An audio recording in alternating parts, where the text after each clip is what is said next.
বন্ধুরা, এই মুহূর্তে আমরা দেখতে পাচ্ছি কিন্তু একটি গরু, এবং খুলনা অঞ্চলের সব থেকে বড় গরু হচ্ছে এটা। এবং এখন কিন্তু আমরা গরুর মালিকের সাথে কথা বলবো। ভাই ভালো আছেন? আপনার নাম কি? আপনার পরিচয়টা একটু দেন। এই গরুটা আপনি কতদিন ধরে পালন করতেছেন? প্রায় 5 বছর। 5 বছর। প্রতিদিন কি পরিমাণের খাবার খায়, মানে অর্থাৎ কত টাকা খরচ যায়? তার পার ডে আনুমানিক এরকম? মনে করো 1500-2000।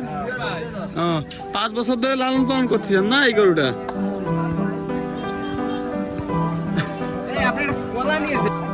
বন্ধুরা, আমরা এখন যে গ্রামটিতে আছি এটি হচ্ছে খুলনা বিভাগের বাগেরহাট জেলার মোল্লাহাট থানার দাঁড়িয়ালা গ্রাম।